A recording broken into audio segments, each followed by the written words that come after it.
Video like करें। नमस्कार, मैं मनीष कुमार वर्मा। ये इस न्यूज में हम लोग सुनते हैं कि किस प्रकार माननीय योगी के दहाड़ से पूरा विपक्ष सन और कलकत्ता दंग रह गया। आइए सुनिए योगी के दहाड़। ठिकाना लगाने का काम ये बेटियां कर सके, इसके लिए हम उन्हें पुलिस की भर्ती में प्राथमिकता के साथ आगे बढ़ाने का काम कर रहे हैं। बहनों और भाइयों, एक तरफ मोदी जी बेटी पढ़ाओ बेटी बढ़ाओ के साथ आगे कार्य कर रहे हैं। मोदी जी ने नारी सशक्तिकरण वंदन अधिनियम के माध्यम से देश की संसद और प्रदेशों की विधानसभाओं के लिए सुनिश्चित किया है कि उन्हें भी संसद में और विधानसभाओं में जाने का अधिकार मिलना चाहिए। देश की नई संसद का कोई अधिनियम पहला पारित हुआ तो मातृशक्ति के लिए समर्पित नारी वंदन शक्ति अभिनंदन का एक कार्यक्रम विधेयक था। नारी शक्ति वंदन अधिनियम था, जिसके माध्यम से उन्हें संसद में और विधानसभाओं में 33 सीटों पर भी चुन करके जाने का अधिकार प्राप्त हुआ। और दूसरी तरफ ये लोग हैं, कल मैं देख रहा था समाजवादी पार्टी के नेता का बयान में पढ़ रहा था। वो बोल रहे हैं समर्थन कर रहे हैं उन पुलिसकर्मियों का जिन्होंने कोलकाता के अंदर एक डॉक्टर के साथ सामूहिक दुष्कर्म करने वाले पुलिसकर्मियों का समर्थन कर रहे हैं। तनिक को शर्म करनी चाहिए। लेकिन बहनों और भाइयों, संस्कार कभी समाप्त नहीं होते। ये वही लोग हैं जो कहते थे दुष्कर्मियों के लिए कि लड़के हैं गलती कर देते हैं। इन लोगों से कैसे आप उम्मीद करते हैं? कैसे उम्मीद करते हैं? ये वही लोग हैं जिन्होंने इसी अयोध्या में एक गरीब अति पिछड़ी जाति की बालिका के साथ हुए रेप की घटना पर बड़ी बेशर्मी के साथ उन अपराधियों को बचाने का काम किया था। और आप बताइए, ऐसे दुष्कर्मियों के खिलाफ कार्रवाई होनी चाहिए कि नहीं होनी चाहिए? कार्रवाई होनी चाहिए कि नहीं होनी चाहिए? अरे बेटी तो बेटी है, उस बेटी को सुरक्षा मिलना चाहिए कि नहीं मिलना चाहिए? और यहाँ पर भी हमने कार्रवाई की और इनके एक नेता कन्नौज में भी वैसे पकड़े गए, जैसे लगता है पार्टी का चरित्र ही ऐसा हो गया इनकी। और इसीलिए दुष्कर्मियों का बड़ी बेशर्मी के साथ लोग समर्थन कर रहे हैं। लेकिन बहनों और भाइयों, आज भी उनकी आदत छूटी नहीं। लेकिन आदत सुधारने के लिए कानून भी है, कानून का डंडा भी है और कानून का डंडे का इस्तेमाल करके ऐसे दुष्कर्मियों के साथ सख्ती से निपटने का काम तो होगा ही। 17 के पहले जब इनकी सत्ता थी तब ये युवाओं के हकों में भी ऐसी डकैती डालती थी। याद करिए, तब हर नियुक्ति विवादित होती थी, युवाओं के साथ अन्याय होता था, बिना पैसे के कोई नौकरी नहीं मिल सकती थी और नौकरी में भी भेदभाव होता था। कोर्ट को, न्यायालय को पे करना पड़ता था।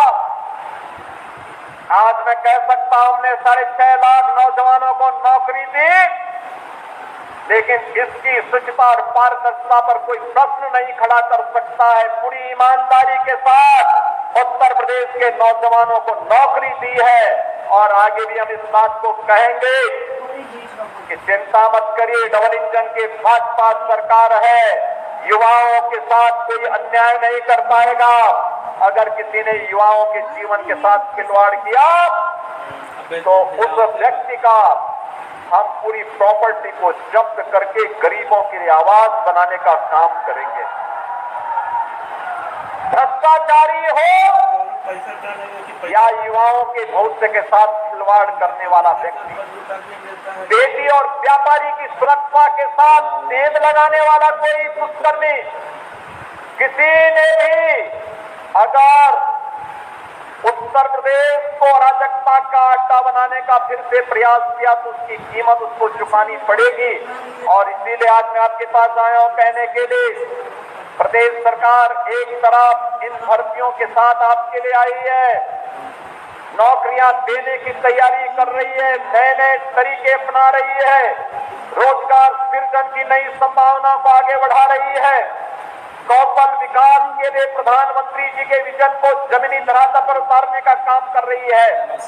तो दूसरी तरफ प्रदेश सरकार ने भी व्यवस्था की है।